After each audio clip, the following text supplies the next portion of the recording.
Guten Tag, alle. Ik heet jeder einer von jullie welkom hier. Mijn vriend dat die zijn naar het begrafenis gekomen. Dat is een truie dag, 4 hier met deze familie top. Een begrafenis van Lisa Dick. En besonders dat die hier zijn, de familie Ingerstedt, de Freusenfamilie en de Dicken-familie. Wat we waren doen is, we waren aanvangen met wat Leider zingen. We waren 3 Leider zingen. Die kan beschrijven door zaten blijven, wo je bent. En je de weer kan je wel iets met zingen. So we waren 3 Leider zingen. Noordem dan waar we een boodschap hebben. En de boodschap is van ons leidende prediger hier in Lebenswasser. Ze noemen als Steve Wall. Hij wordt de boodschap hebben. En aan Noordem dan waar we de levensverzeichnis hier van Christy Cornelsen. En zij wordt een beetje kort de levensgeschichte verteld. Dan waar we nog een leid meer hebben nodig. En na dat leid dan waar je kan voorbij gaan. De zaad aanwijzen waar je laten voorbij gaan. Kan je hier nog eenmaal in dat zaak aankijken. En er waren wat beelden zijn wat je zien kan. En aan Noordem dan wat de paasbaar zijn. Wel waar eerst naar een graf voor. En paasbaar waar je later een beetje meer informatie geven van dat. Aber wenn ich Gottes sehen, für hier sein und für diese Familie Ingerstedt und diesen Tag für den Zeit nehmen und einen Drackertag und rüberkommen und diese Familie Ingerstedt. So vielen Dank schön für das dann. Und so wie wir anfangen mit singen, wenn ihr die Leute kennt, kann ihr wirklich mit singen.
Mercy.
guten Tag. Waar ik jullie hier welkom. En noem van deze familie, dankzij voor komen. Dankzij voor eure Städten en jullie leven bewezen aan deze dag. Weet je, wenn wir opkomen van begrafenis, dan hebben we alle some dingen waar we even reinvallen doen. Oder vielleicht some van de zeldzige vrouwen wat we daar gaan doen. Oder dingen wat we denken doen. En in begrafenis is gewöhnlich een ding wat we niet geplant hebben. En wo we niet ons op rijden moeten. En op een ding wat er komt deed. En immer waar dat komt. En wenn we kijken down den Körper wat en den zorg is, dan denken we aan de persoon wat we kenden. Wat in den Körper leven deed. We denken aan ons vriend. We denken aan vielleicht eine Schwester. We denken aan eine dochter. We denken aan een vrouw. En we denken over some van de dingen wat we beleefd hebben met die. En we erinnern uns, dat diesen Leben ist nicht für immer hier auf dieser Erde. Weet je, manchmal, wenn wir durch das Leben gehen, dann vergessen wir dort den Tag kommt, wo wir sterben wollen. Wir leben manchmal so, wenn wir wollen, nach verlangen leben. Und das ist nicht, dass das unbedingt arg ist. Aber an so einem Tag, wo wir taubkommen und ein Begrafnis, so ein Tag ist von dir, dann erinnern wir uns selbst, dat ons leven hier op hier haft en eng. En zoals we zijn met Lisa, dat een leven hadden eng. En als ergens een van ons dacht wat het moet zijn, zoals het voor haar weer, zo is het ook voor ons. En zo, wanneer we opkomen in begrafenis, dan is het wichtig dat we überdenken doen. En dat we onszelf som vrouwen stellen. En dat we some dingen durchdenken doen, wens wie hand dat je alleen hebt dat nog te doen. We kunnen ons zelfs som vrouwen stellen. Weet je, wanneer we dat dood zijn, dan vallen we bloos aan ons dat hier is wat aardig.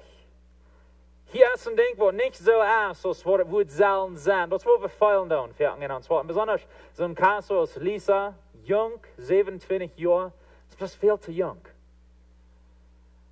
We vallen zo, hier is wat aardig. Hoe passiert dit?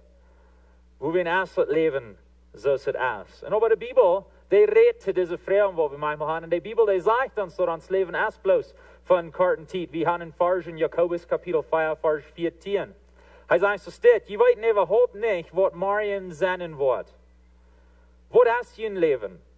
Dat is zoals wanneer een nevel opkomt en bald water verschwindt. Hij zegt dat leven is kort. Voor de uittrek dan wie ik op Samarias en wie de ruik ram ons huis. Ze hadden een appelboom waar je had. Maar later am dag, dan weer de ruik weg. So, die wird bloß von einem kleinen Stoutje. Weet je, dat is een Beispiel, wat de Bibel brukt en zegt, dit is zo ons leven is. Dat is bloß von korten tijd. Hier so op deze Erde. Wir leben nicht für immer. Wir haben in Vers 1. Petrus 1, Vers 24. Alle Menschen sind so als groß. En dat schijnen die aan zich gaan, zoals de bloem ongroos. Dat groos verdreigt en de bloem valt af. En wanneer we nu een begrafenis komen, dan erinneren we ons waar dat leven heeft en eng. Dit leven heeft en eng. En manchmal is het een beetje onmakkelijk voor ons, wanneer we zo dichtbij aan dood komen. Dat dood komt ons zo dichtbij. Zo dichtbij in de familie vielleicht, oder zo dichtbij met onze vrienden. Oder vielleicht is ons dat een beetje onmakkelijk. Weet je, wanneer ik denk over Lisa, ik had gelegenheid nog hier eenmaal met haar te reden hier bij de kerk. En zij schaft hier manchmal die reinmerken, zij helpt met. En mij heeft dat gelegenheid met haar te vertellen en we hadden some goede verhältnissen. Niet lang terug, dan kwamen ze naar mij en hadden een paar vrouwen over de kerk en wo we wieder, wat ons plan wird voor de toekomst.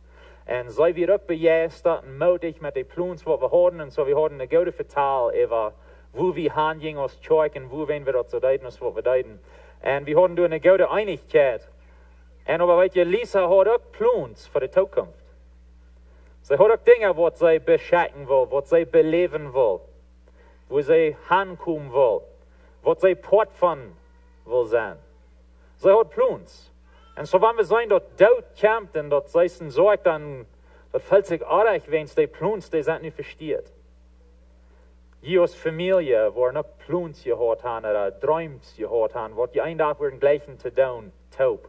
Oder vielleicht, wo ihr gleich in Hand zu fahren, oder mit wem ihr gleich in Taub zu spazieren, oder wir haben Plans für die Zukunft. Und dann kommt die dort durch so manchen, und dort versteht, und dort fällt sich manchmal ein bisschen arg, oder wo wen nu? Wo wen nu?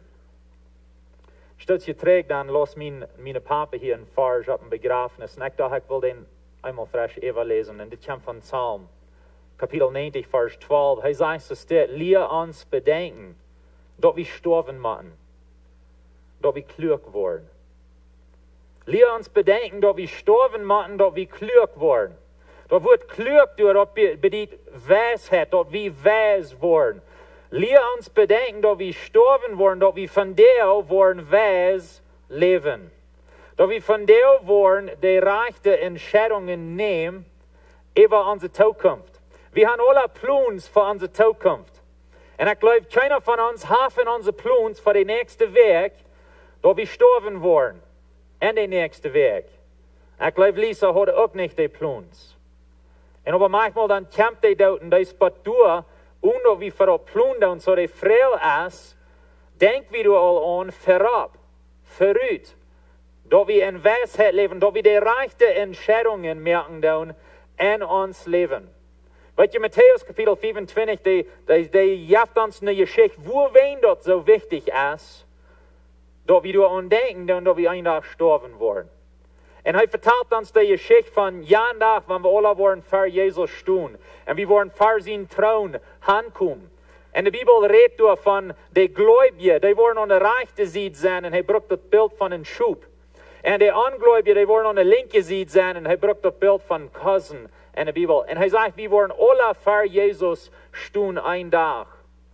Und dann wird Jesus zu den Gläubigen reden und er den Himmel nennen kriegen, wenn sie für ihn lebten. Und zu den anderen, sie gehen in Verdammnis nennen, wenn sie nicht für ihn lebten. Und Vers 46 sagt, und die an der linken Seite wären, und die wurden in ihre ewigen Strafe nennen, gehen die gerechte aber, und dort ewige Leben nennen. En op een ding waar ik wel aan wat we hier alle morgen doen, is dat we worden alle ewig leven. Jeder ein von uns, wat hier vandaag is, wordt ewig leven.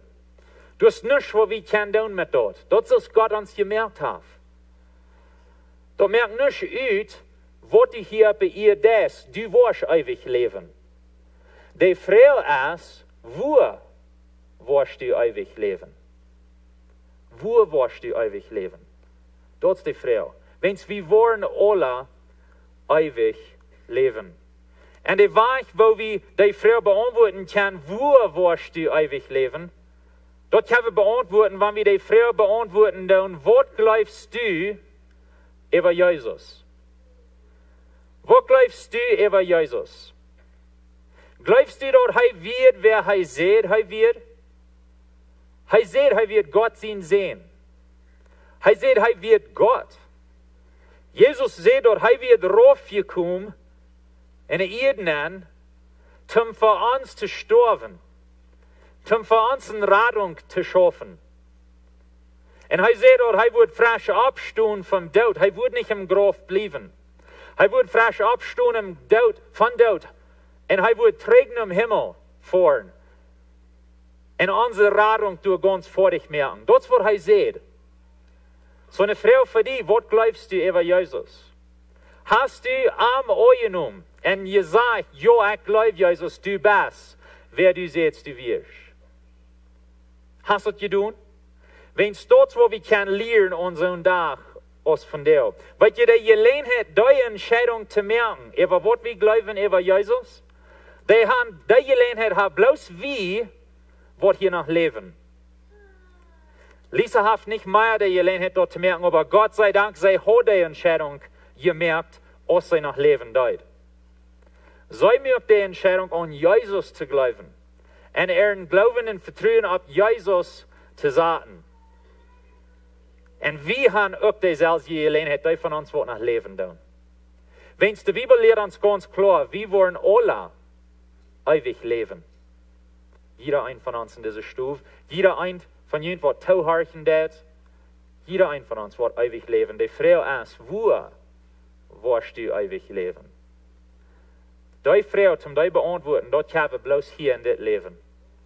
Wenn wir erst bei den Tag kommen, wo wir hier sind, im Sorg, dann können wir die Entscheidung nicht mehr.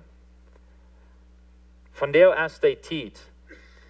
Und aber wenn wir die Entscheidung merken, und wenn wir nach Leben, dann hilft uns dort eine Sicherheit. Dazu, wenn ich kann an so einem Tag was von der, in 3 Jahren danach Sicherheit haben, verließen und wo sie ist.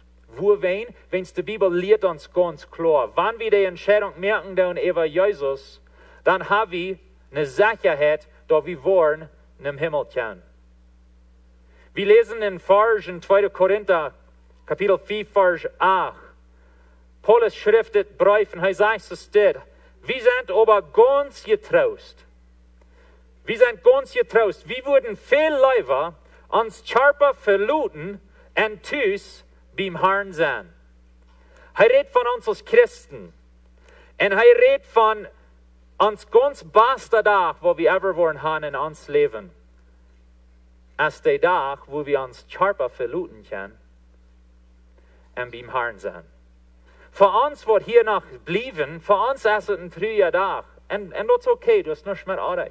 Wir trüren einen Freund, eine Schwester, eine Tochter, eine Frau. Das ist, was wir trüren.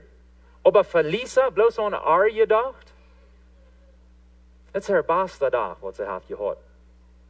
Wenn es euch beim Herrn. Das ist, was Paulus hier sagt. Wir sind getrost. Wir haben Hoffnung.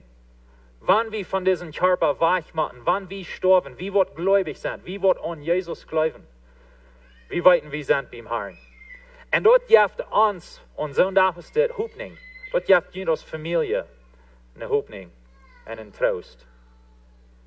Für Lisa ist es nicht mehr ein schweres Leben. Nicht mehr so meid worden. Für ihr dort vorbei. Sei es nicht beim Herrn.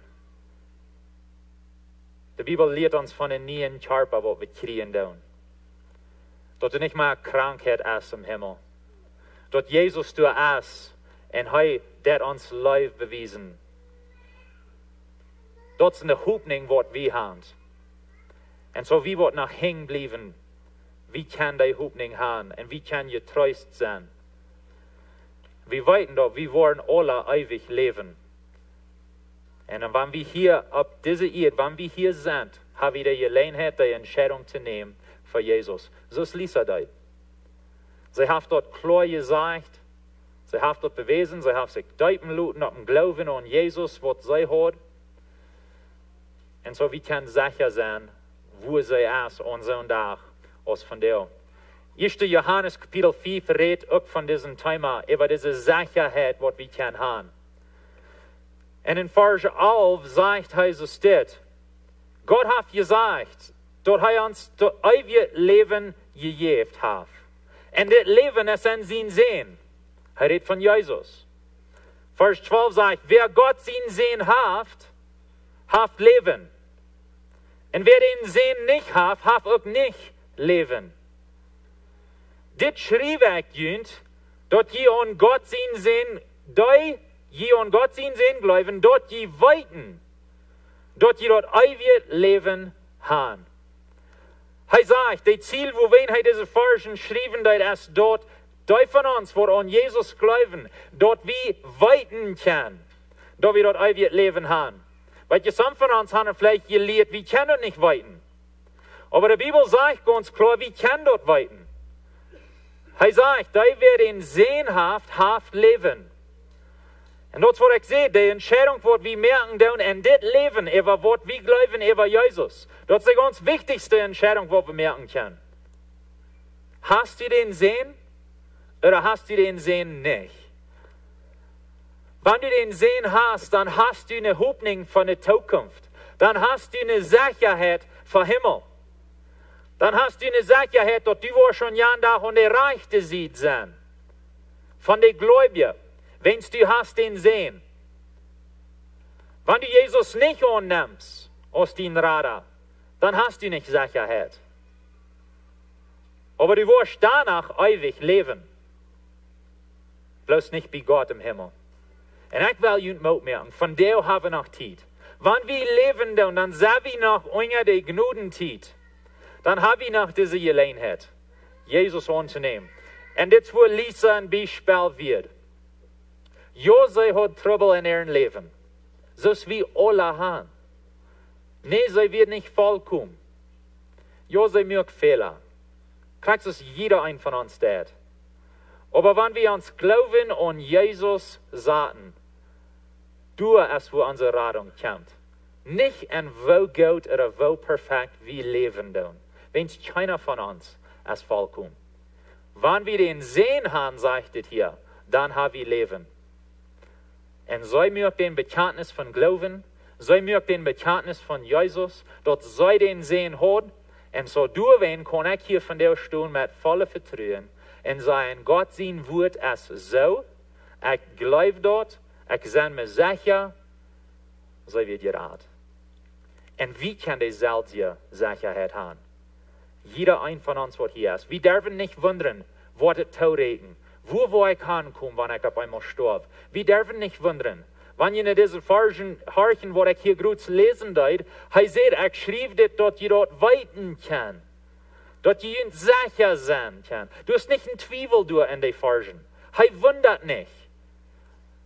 Er sagte nicht, auf so einem Weg dort, hoffentlich wird es noch tauregen. Nee, das ist nicht, was er sagt. Er sagt, ihr könnt dort weiten, wenn ihr Jesus annehmen.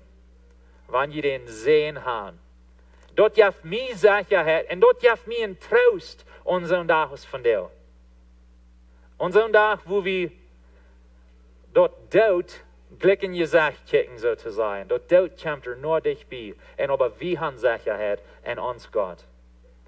Heißt treu und heißt gereicht und heißt leibtulich und er hat einen Plan für uns, einen Plan für Gott, nicht um uns in Verdorben bringen, er will uns raten. Du wen schickt er ihn sehen, du wen deut er alles, was dir fehlt, zum die Möglichkeit schaffen, dort du und ich werden kann gerat sein. So die Frau ist, wo krieg ich den sehen dann? Wo do ich das? Wo nehme ich das an? Du hast einen Vers, wo das ganz klar beschrieben wird, in Römer Kapitel 10, Vers 9 und 10. Er sagt uns hier ganz klar, wo wir diese Sicherheit können kriegen, wenn wir das noch nicht haben.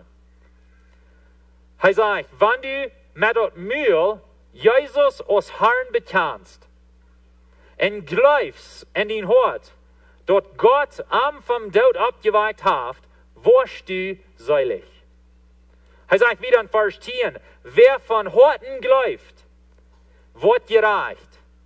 Und wer mit der Mühe bekannt, wird selig. Du hast eine ganz volle Sicherheit in diese Versen. Er sagt nicht, hoffentlich wirst du gerat sein. Nee, er sagt, wenn du glaubst in den Hort und bekannst mit den Mühe, dann wirst du selig. Wir haben diese Sicherheit, was Gott uns gegeben hat. Und so ein Vers ist das, den können wir dann annehmen. Wir können den glauben und sagen, Gott, ich glaube, was du sagst. Ich glaube an dich, Jesus. Ich glaube, dass du stirbst für mich. Und ich nehme dort an in mein Hort. Ich lebe nu für dich, Jesus. Wenn wir dort tun, so es Lisa deut, dann haben wir unsere Sicherheit für unser ewiges Leben. Wenn wir wollen alle ewig leben, du hast keine Frau. Die Frau ist bloß, wo wirst du ewig leben? Und so ich will die Mut merken von dir. Wenn wir von diesen Versen lernen, wenn wir von Lisa ein Beispiel lernen, dass wir Jesus annehmen tun, nu, wenn wir noch leben tun. Wenn es erst bei uns Begräbnis ist, dann ist es zu laut, um die Entscheidung für uns zu machen. Die Entscheidung müssen wir nicht mehr.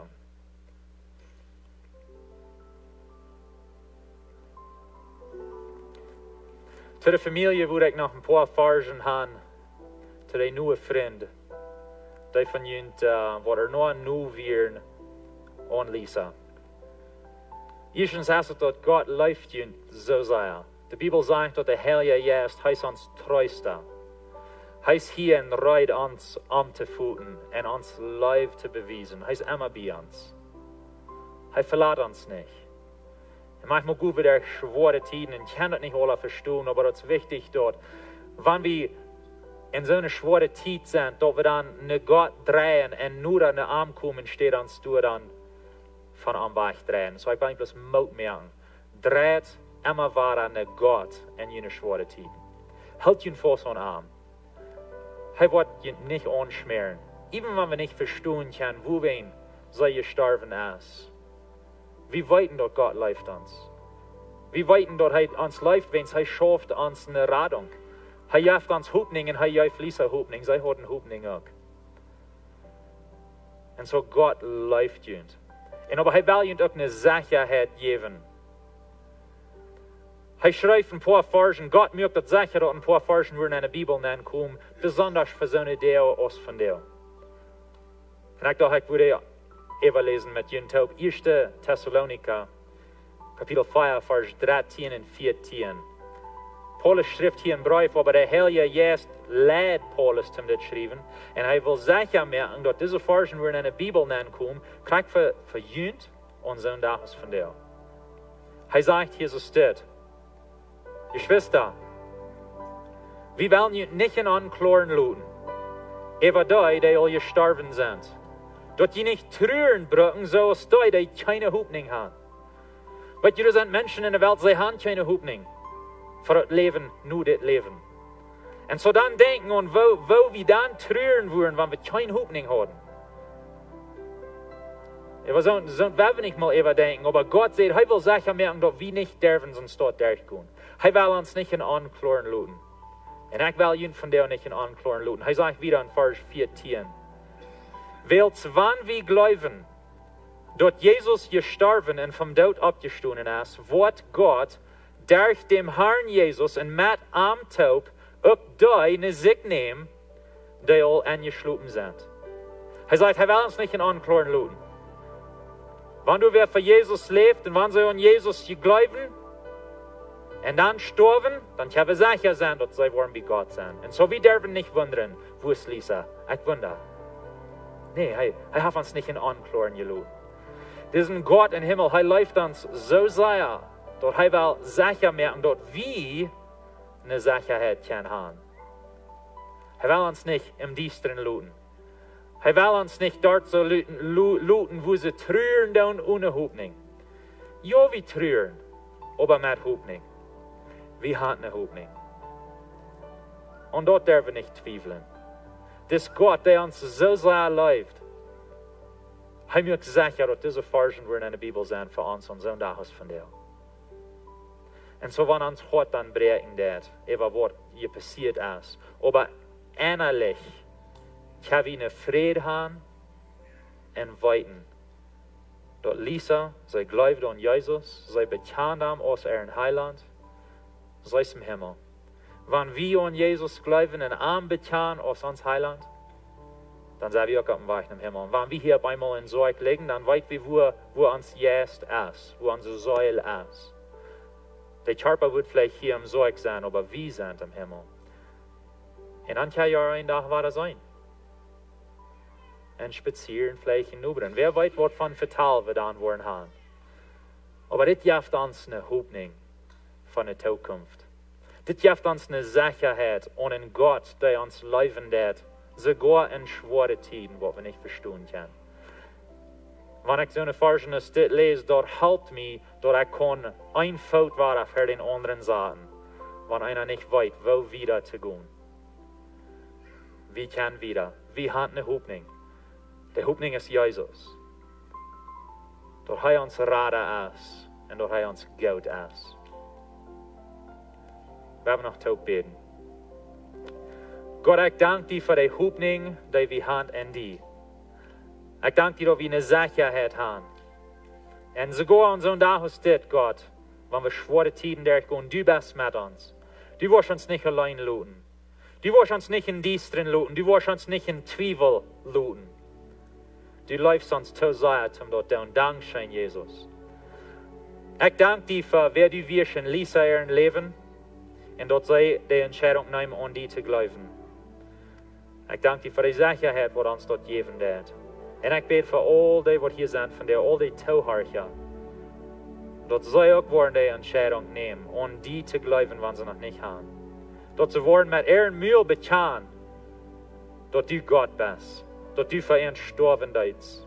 Und dort sie wollen in ihren Hort glauben, dort du für ihren Leben deitst. Und Dankeschön für deine Radung, die du uns dann geben wirst, wenn wir dort da. Und ich bete in deinem Namen, Jesus. Amen. Wir wollen nun ein Lebensverzeichnis haben und dann das letzte Lied, was wir von dir singen werden, Ola Taub. Dat is een plotje Lied, dat wir ein von Lisa ihre Lieblingslieder. Und so, wir wollen das Ola Taub singen, dort heißt sich Auferstehungskraft. Und dort redet von, wenn wir an Jesus glauben, dann haben wir die Auferstehung. Wir haben Kraft zum von dort abstehen. Wir wollen ewig leben. Und so, wir wollen das Ola Taub singen, nur den Lebensverzeichnis. Ich will das Lebensverzeichnis hier lesen. Und wenn ihr würden gleich in Mathe lesen, kann ich Ihnen kurz aufmerken. In einer Banner kommt, wo ihr dort fängt.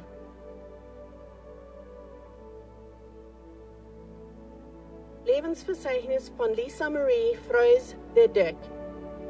Ich verlot mich immer und ewig ab Gott seine Treuheit gelebt. Ich will dir ewig dafür danken, was du getan hast. Psalm 52, Vers 10 und 11. Das wäre ein Vers, was Lisa sehr wichtig wäre. In das Jahr von 1991, den 21. September, in Manitoba, Kanada, wird Lisa Marie geboren zu Peter Freus und Anna Penner. Sie ging in Mexiko naar de Schule en als ze 11 jaar oud was, nam ze Jesus aan als haar Heiland. Den 9. Dezember 2009 war ein besonderer Tag für haar als sie getauft werd an der Lebenswasserkerk. Den 5. Mai 2008 befried sie sich mit Jakob Deckweiler und sie wohnten in Lofer, Mexiko. Sie waren 10 Jahre, 11 Monate in Feuerdale befried. Lisa ging dort sehr schön an die Kerk dein. Und sie hat auf verschiedenen Städten gedient. En de kinderstoven, de stoven reinmerken en ook etenmerken für die Mithelper. Sie hadden een zeer schöne Stimme zum Singen en an de kerk singen ging sehr schön. Lisa hat über die Zeit verschiedene Arbeiten gehabt in verschiedenen Städten. Sie hat ein Geschäft geschafft, die Kerk reinmerken, auch am Restaurant geschafft. Wenn sie tschüss war, dann gleich sie nur Musik zu hören, Bücher lesen oder nähen. Die Weihnachtszeit war eine besondere Zeit für Lisa. Und das schönste ging dort, wenn sie Geschenke weggeben. Der letzte Werk fällt sie sich nicht sehr gut. In Dingsach hat sie eine schwere Zeit mit Atmen, dann merken sie Oxygen an, aber das hält nicht. Lisa hat einen Herzschlag und sie starb den 9. April 2019, 11:45 Uhr zu Overs. Sie hadden alle von 27 Jahren, 6 Monate und 19 Tage. Sie wird sehr vermisst sein von ihrem Mann, Jakob Deck, ihre Eltern, ihre 9 Geschwister, die Deck-Familie und auch viele Freunde. Dankeschön für all die Unterstützung, was wir gekriegt haben in die Gebete, die sind gebet worden. Die Familie.